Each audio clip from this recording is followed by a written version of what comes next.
Hello viewers, welcome all of you to once again to my YouTube channel Out of Box with Anil Pandey. और आज मैं आपके पास बहुत ही एक ट्रेंडी टॉपिक लेके आया हूँ, जो कि आज आप देख रहे हैं यूएस इज़राइल मिलके और ईरान का जो युद्ध चल रहा है और उसके जो परिणाम हैं वो इंडिया के ऊपर क्या पड़ने वाले हैं। Whether it is real estate, क्योंकि मैक्सिमम हमारा एनर्जी सेक्टर जो है मैक्सिमम यू कैन से हमारा 89% जो है energy, whether gas, crude oil और सीएनजी, पेट्रोल, डीजल, ये सारा हमारा गल्फ़ कंट्री से आता है। तो ये जो टॉपिक है स्टेट ऑफ हॉर्मुज़, आपने सुना होगा, उसके बारे में बात करते हैं। क्या क्राइसिस है इस युद्ध की वजह से, और हमारे जो सेक्टर हैं वेदर रियल इस्टेट के ऊपर इसका क्या असर पड़ेगा, एज ए होल इंडिया पे क्या असर पड़ेगा, क्या इन्फ्लेशन पे असर पड़ेगा, क्या महंगाई होगी, इन सब के बारे में इस टॉपिक पे बात करेंगे। बिकॉज अभी सोशल मीडिया में ये वायरल है और ये भी नहीं पता है कि एक तरफ इज़राइल अकेले लड़ रहा है और दूसरी तरफ से यूरोपियन कंट्री एंड मेनली ये जो यूएस एंड इज़राइल उसका युद्ध चल रहा। आज 12वां दिन हो चुका है, लेकिन अभी भी जो क्राइसिस है उसका ख़त्म होने का, वार का जो ख़त्म होने का कोई चांस नहीं, और उसके इफ़ेक्ट अभी आपको दिखाई पड़ रहे होंगे। हर शहरों में गाइडलाइन आ रही हैं, इवन अपने पड़ोसी देश देख लो, वहाँ पर तो जो है ऑयल और इवन स्कूल कॉलेजेस बंद हो रहे हैं एंड दफ्तर बंद हो रहे हैं। तो बांग्लादेश में भी हो रहा है। तो ये एज ए होल हमारा जबकि ईरान से अच्छा संबंध है, even Russia is on back off, लेकिन वो जहाँ से जो तेल गुजरना है दैट इज़ कॉल्ड हॉर्मुज़, वो उसकी तरफ से जो पैसेज ईरान ने बंद करके रखा है, उसकी वजह से हमारे देश में क्या प्रभाव पड़ने वाला है उसके बारे में आपको बात करते हैं। तो अभी जो पूरे वर्ल्ड का जो अटेंशन है हॉर्मस पे है, जो escalating situation between US and Iran हो रही हैं, तो उस पर सारे कंट्रियों का अराउंड ग्लोबली कि ये कब युद्ध ख़त्म होगा, इस पे ध्यान अटका हुआ है। तो ये क्या है, इसके बारे में बात करते हैं।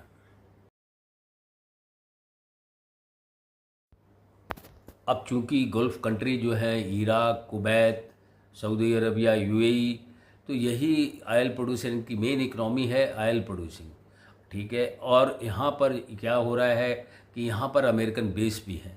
तो अभी डायरेक्ट ईरान अमेरिका से तो लड़ नहीं सकता, तो इसलिए जो अमेरिकन बेस है इन कंट्रियों के, उस पर इराक अटैक कर रहा है। और रीज़न एक ये है कि इसी जो हॉर्मुज़ के रास्ते से 20% ऑफ वर्ल्ड का जो ट्रेड ऑयल है वो पास होता है, whether it is China, Japan, India and so many country. तो ये बहुत ही इम्पॉर्टेंट रूट है, इसलिए पूरे संसार का ध्यान इस हॉर्मस रूट पर है। इसलिए जब ये रूट बंद होता है तो पूरे अराउंड द ग्लोब जो economic condition of any country including India, क्या इफेक्ट होगा रियल इस्टेट पे, क्या अदर सेक्टर्स में, ऑल द सेक्टर में जो है एनर्जी का रिक्वायरमेंट होता है। तो इसलिए पूरे वर्ल्ड का ध्यान इस पर चला जाता है।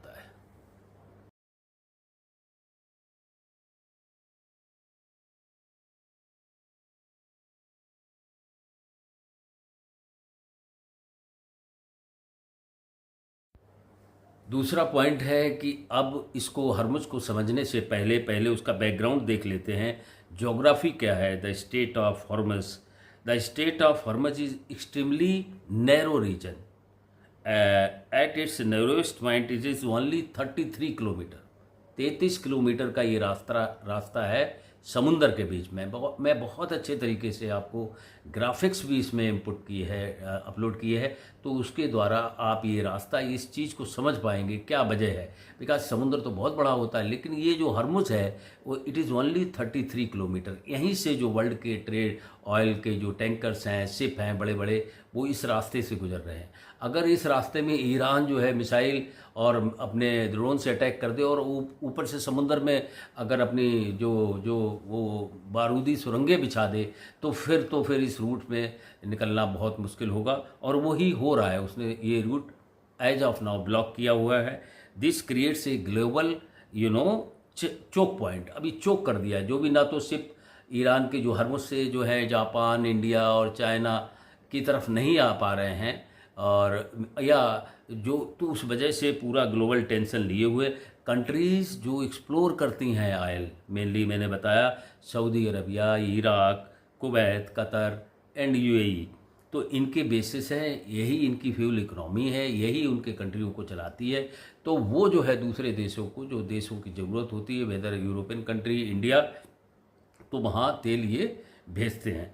Expert estimate about 17 to 20 million barrels of oil per day move through this Hormuz, जो कि 35 किलोमीटर का रास्ता है, उसके थ्रू ये निकलता है। और फिर जो है making its most critical energy choke point in on the earth. अगर ये बंद हो जाता है तो पूरी पृथ्वी पर चोक पॉइंट हो जाता है, मतलब एनर्जी, पेट्रोल वगैरह ये आगे नहीं जा सकता।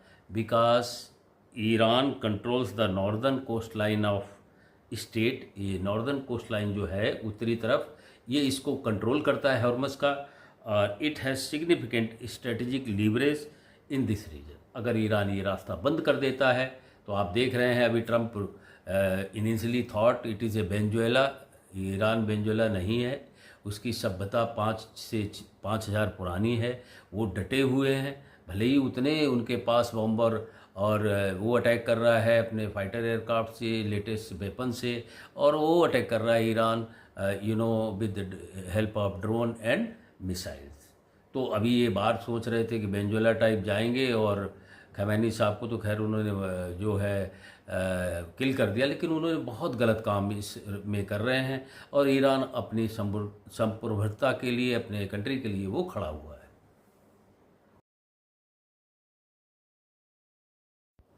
अब आपको आगे ले चलते हैं, इसके बारे में बताते हैं, समझना बहुत ज़रूरी है। अब करंट सिचुएशन क्या है, यूएस, इजराइल और ईरान का कॉन्फ्लिक्ट अभी किस मोड़ पर आ गया है।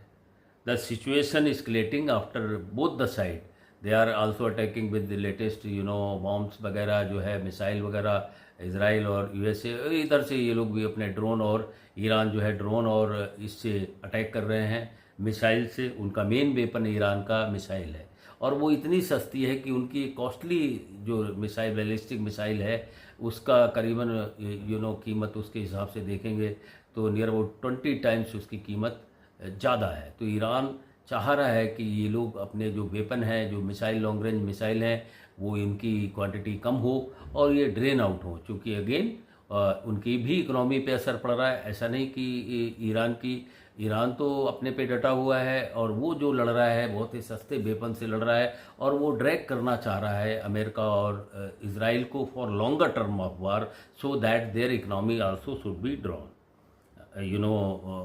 US military strikes targeted Iranian vessels near the state।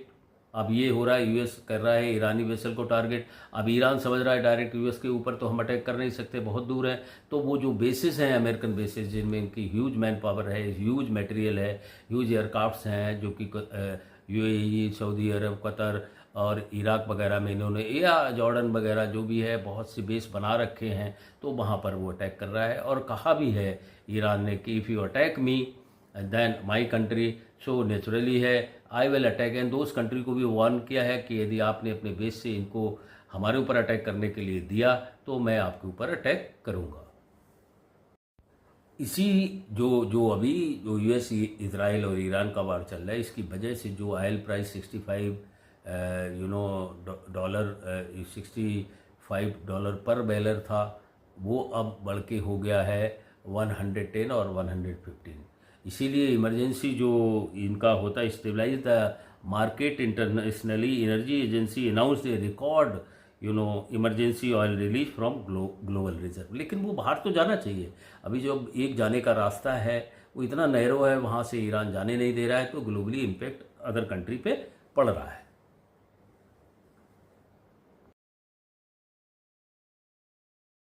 अब मैं आता हूँ सीधे सवाल पे, यह हरमुज जो है वो इंडिया के लिए क्यों इतना ज़्यादा मैटर कर रहा है, क्या वजह है। India is one of the countries most vulnerable to disruption of in the state of Hormuz. उसका रीज़न क्या है, क्यों अगर वहाँ पर बाधा पहुँचती है तो हमारा देश चिंतित क्यों होने लगता है? Because India depends heavily on imported energy. As I told in beginning, 89% our gas, petrol, diesel or whatever crude oil comes from these Gulf country. Of course, Russia भी है उसमें शामिल. Other than Gulf country, India imports more than 85% of its crude oil needs from the abroad. 85% एक correct figure ये है. And large portion of that oil comes from this middle east, जिसमें जो 4-5 country मैंने नाम आपको बताया उसके थ्रू ये तेल आता है.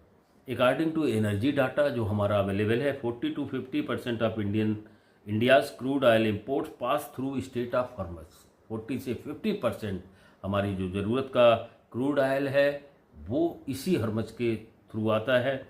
Around 2.5 to 2.7 million barrels of oil per day for India's move through this, route. About 50% of India's LNG import also pass through Hormuz.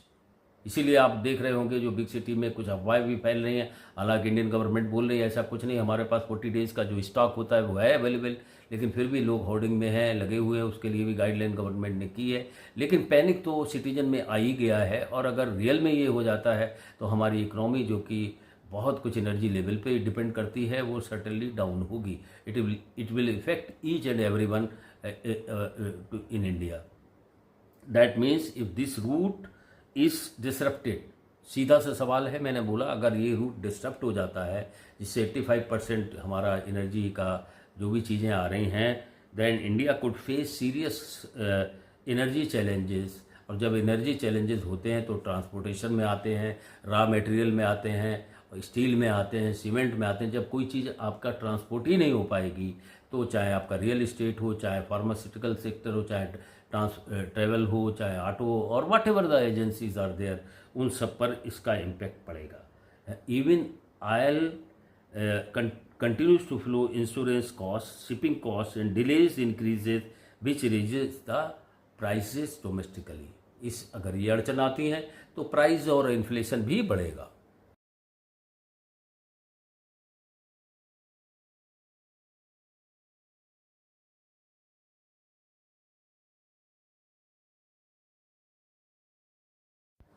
अब इसका इम्पैक्ट क्या होगा? जब आपके पास जो एनर्जी आ ही नहीं रही है तो हमारे देश पे इसके गंभीर परिणाम होंगे. और उसमें आप नंबर 1 क्या होगा? फ्यूल प्राइसेस में राइज. फ्यूल प्राइसेस जब राइज होते हैं तो आपका कोई भी खाने पीने की चीज़ें सभी तो ट्रांसपोर्टेड होती हैं, तो जब फ्यूल प्राइस राइज होगा तो उनकी कीमतें भी बढ़ेंगी और उसकी वजह से हमारे पास इन्फ्लेशन भी आएगा. और even rumours of deception can push oil prices above, जो है 110 जो पर बैरल है उससे भी ऊपर जाएगा. हायर इंपोर्ट बिल, आपको ज़्यादा पैसा अदा करना पड़ेगा. 65 रुपये के पर बैरल था पर डॉलर जो है, तो वो अब बढ़ के 110 हो गया, तो आपको दुगनी कीमत आपको चुकानी पड़ेगी. सो दैट उसका भी डिसरप्शन हमारी इकोनॉमी में आएगा. And then inflation. अब जब मैंने higher fuel price increases, transportation cost, food prices, manufacturing cost, सो जो भी स्टील और जो भी रियल इस्टेट की चीज़ें हैं अदर सेक्टर में वो सब बढ़ेंगी. इंडस्ट्रियल इम्पैक्ट आएगा एयरलाइंस पे, उसका किराया ज़्यादा बढ़ जाएगा. शिपिंग का उसका भी जो ट्रांसपोर्टेशन कास्ट बढ़ जाएगा. जो केमिकल्स हैं हमारे फार्मास्यूटिकल में वो भी और फर्टिलाइज़र जो किसानों के लिए है, इन सब की मिला के ये काफ़ी कुछ हैवी इंडिया पेनल्टी इसकी पे करेगा, ये अगर बार लंबा खिंचता है तो.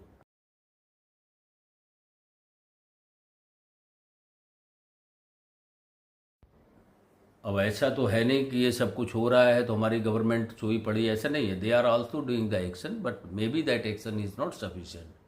इंडिया भी कैसे रिस्पॉन्ड कर रहा है इसमें भी आपको थोड़ा जानना ज़रूरी है. टू डाइवर्सिफाई ऑयल सोर्सेज, जैसे कि हमने बोला था कि 20% ईरान को मीन्स यूएई, सऊदी अरब, कतर और इराक, ओमान से हमारा तेल आता था, तो अब उसकी जगह नए विकल्प तलाश रहे हैं. उन विकल्पों में सबसे पहले जो हमारा सबसे अभिन्न मित्र है, सबसे गहरा मित्र है, रसिया. देन उससे कनेक्शन हो रहा है कि किस रूट के थ्रू लाएं. यूनाइटेड स्टेट से भी हमारा जो है वो बातचीत चल रही है। एंड अफ्रीका भी हम टैप कर रहे हैं कि वहाँ से इस ऑयल नीड को हम पूरा कर पाएँ। In fact, Russian crude shipment to India recently increased after this, scenario. They have increased oil energy supply to India, and strategic petroleum reserves हैं. India maintains emergency crude reserves इन underground storage facility. तो अभी आपने latest खबर सुनी होगी कि full throttle में work हो रहा है और उनको जो ऑयल कंपनीज हैं मैक्सिमम प्रोडक्शन जो है उनको करने के लिए गवर्नमेंट ने ऑलरेडी बोल दिया है। And alternative route, some oil can bypass the alternative route. Again एक रास्ता बंद है तो दूसरे रास्तों का भी विकल्प तलाशा जा रहा है। जैसे हरमुज बंद है तो उसके दूसरे विकल्प तलाशे जा रहे, हो सकता वो ज़्यादा कास्ट पे आए चूँकि उनका डिस्टेंस ज़्यादा होगा। इसका डिस्टेंस बहुत कम है, 1.9 ग्राफिक्स में जितना भी मैं आपको अभी इंटरेक्शन कर रहा हूँ, better you will get A graphics also. I have put up the graphics so you can understand well this how this Hormuz oil energy problem impact India and all sector, especially real estate and pharmaceutical section, transportation section, our airlines, railways, सभी में तो energy की ज़रूरत होती है। इन सब में क्या इम्पेक्ट होता है, तो मैंने बहुत से ग्राफिक्स डाले हैं and it is very informal and educative topic, so you must watch this.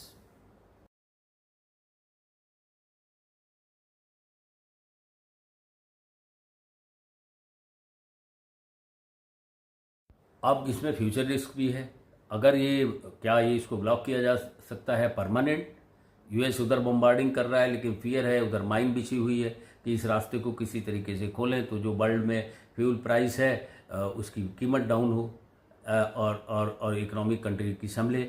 लेकिन इसमें बात क्या है कि फ्यूचर रिस्क भी है कि क्या लंबा चला तो ईरान, चूँकि अभी तो 12 दिन में समझ में नहीं आ रहा कौन जीत रहा है कौन हार रहा है, लेकिन अगर ये लंबा चला तो एक complete closure of the state of Hormuz is unlikely. ऐसे होने की संदेह नहीं है, because it will disrupt all global energy market and harm many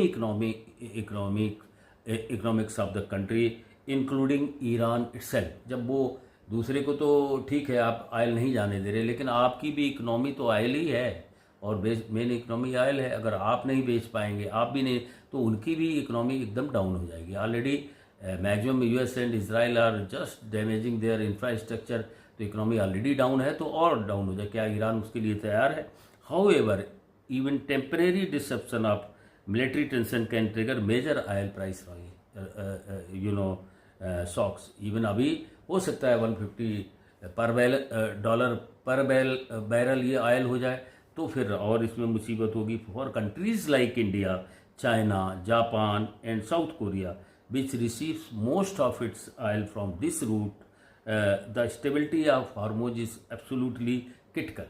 तो इसका हमेशा के लिए बंद होना या लंबे समय के लिए बंद होना ये इम्पैक्ट करेंगी हमारी कंट्री को इन ऑल द सेक्टर।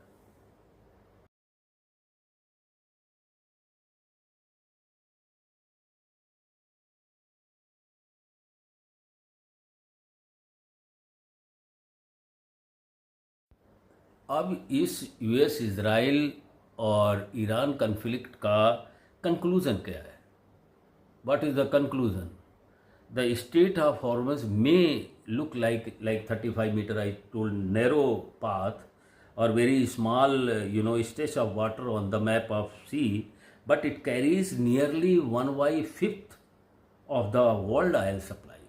पूरे दुनिया की 1/5 मतलब 20% सप्लाई इधरी से निकलती है। Any conflict involving the United State and Iran in this region has the potential to impact, क्या इम्पैक्ट है फिर से, global energy markets, oil prices, inflation and economies like India that depend heavily on imported energy.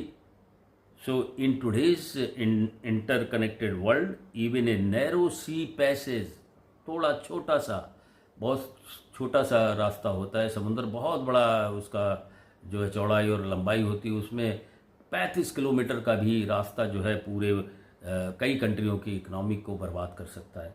Thousands of kilometers away from influence, the price of petrol at your local fuel station. इसकी वजह से मैंने बताया आपको कि कितनी की country, जो छोटी छोटी कंट्री हैं, कितनी कंट्री बर्बाद हो जाएंगी, क्योंकि जब एनर्जी नहीं मिलेगी तो मैक्सिमम डेवलपमेंट इकोनॉमी का थ्रू एनर्जी होता है. इसलिए मैंने इसका काफ़ी सोशल मीडिया में Hormuz blockage by Iran and then impact and further कब नहीं होगा, तो मैंने एक इन्फॉर्मेटिव वीडियो आपके पास लाया हूँ. आपको कैसा लगा, let me know through comment box. And also as always I say to new viewers, kindly subscribe my channel so that this type of informative video which affect common man life around globe, whether in India or other part, and mostly on the real estate and other sector, pharmaceutical sector. So I thought why not to make this video and give a insight what will happen if it is this bar Iran Israel to or USA goes for longer period.